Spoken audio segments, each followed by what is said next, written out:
செங்கம் காஞ்சி பக்கம் வந்து நந்தியமங்கலம்னு சொல்லி ஒரு வில்லேஜ். அங்கே பொதுவாக எல்லா சமூகத்தினரும் தாயம் விளையாடுறாங்க. தாயம் விளையாடுகிற போது சுரேஷ் அப்படிங்கிற ஒருவர் தாயத்தில் வெற்றி பெற்றிருக்கிறாரு. பணங்கள் வச்சு விளையாடுறதாட்டேங்குது. வெற்றி பெற்றுட்டானேன்னு சொல்லி அவரை வந்து ஒரு பம்பு செட்டு மேலே உட்காந்து விளையாடுறாங்க. அங்கேயே காலில் எட்டி உதச்சி தள்ளுறாங்க கீழே. தலை குப்புற கீழே வந்து விடுறாரு. பின் முகுளத்தில் அடிப்பட்டதுனால ரொம்ப உயிருக்கு இதான நிலையில் ராஜீவ்காந்தி மருத்துவமனையில் அட்மிட் பண்ணுறாங்க. அங்கே அவர் இறந்து போகிறார்.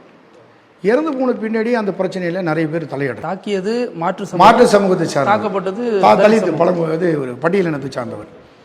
அப்போ அவர் மருத்துவமனையில் இறந்துடுறாரு. பொதுவாகவே காவல்துறைக்கு வழக்கு பதிவு இருந்து பொதுவான வழக்கு தான் போடுவாங்க.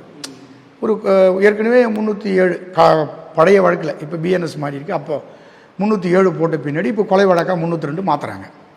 ஆனால் நாங்கள் விஷயம் தெரிஞ்சு உடனே அந்த கிராமத்துக்கு போகிறோம். எங்ககிட்ட அந்த விக்டிம்ஸு வந்துடக்கூடாதுங்கிறதுல போலீஸ் கவனமாக இருந்து காரில் அழைச்சிட்டு போயிடுறாங்க. ஆனால் நான் அதில் ரொம்ப கவனமாக இருந்து கிராமத்துக்கு போயிடுறேன். கிராமத்துக்கு போய் மக்களை சந்திக்கிறேன். மக்களை சந்தித்த பின்னாடி நான் இந்த வழக்கில் இருக்கிற அத்தனை அம்சங்களையும் அவங்களோட பேசுகிறேன். அவங்க கொஞ்சம் கொஞ்சமாக நான் சொல்கிறத ஏற்றுக்கிட்டு அந்த வழக்கில் திருத்தம் வரணும், கட்டாயமாக மாற்றம் பண்ணணும். 302 போட்டுங்க, எஸ்சிஎஸ்டி வழக்கு நீங்கள் 5 இணைக்கணும், இது கொலை வழக்கில் வந்தாகணும் நம்ம சொன்ன பின்னாடி ஜனங்களுக்கு ஒரு பெரிய நம்பிக்கை வந்தது. அதுக்கு பிறகு ஆல்டர் பண்ணுறாங்க. ஆல்டர் பண்ண பின்னாடி தான் அந்த அந்த அந்த பாதிக்கப்பட்ட அந்த குடும்பத்தாருக்கு அன்றைக்கி 8 லட்சம் ரூபா பெற்றுக் கொடுக்க முடிஞ்சுது. ஒரு அரசாங்க தொகுப்பு கொடுக்க முடிஞ்சுது. அன்றைக்கி கலெக்டர்கிட்ட நாங்கள் வந்து தனிப்பட்ட முறையில் அந்த பாதிக்கப்பட்ட மனு கொடுத்து அவங்கள அரசு வேலை வாங்கி கொடுத்துருக்கோம். அவங்க ஒரு ஹாஸ்டலில் ஒர்க் பண்ணிகிட்டு இருக்கிறாங்க.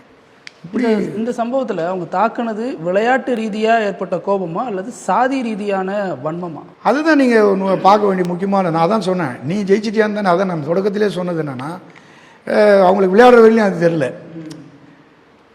ஜெயிச்சும் போது தான் அவங்களுக்கு அந்த அந்த இது வருது. அவங்களுக்கு நீ ஜெயிச்சிட்டீங்களே அப்படிங்கிறத தான் அந்த அந்த இடத்துல தான் பலருக்கு இது எப்படி சாதி அடையாளமாக பார்க்க முடியுங்கிறத சிக்கலில் இருக்குது.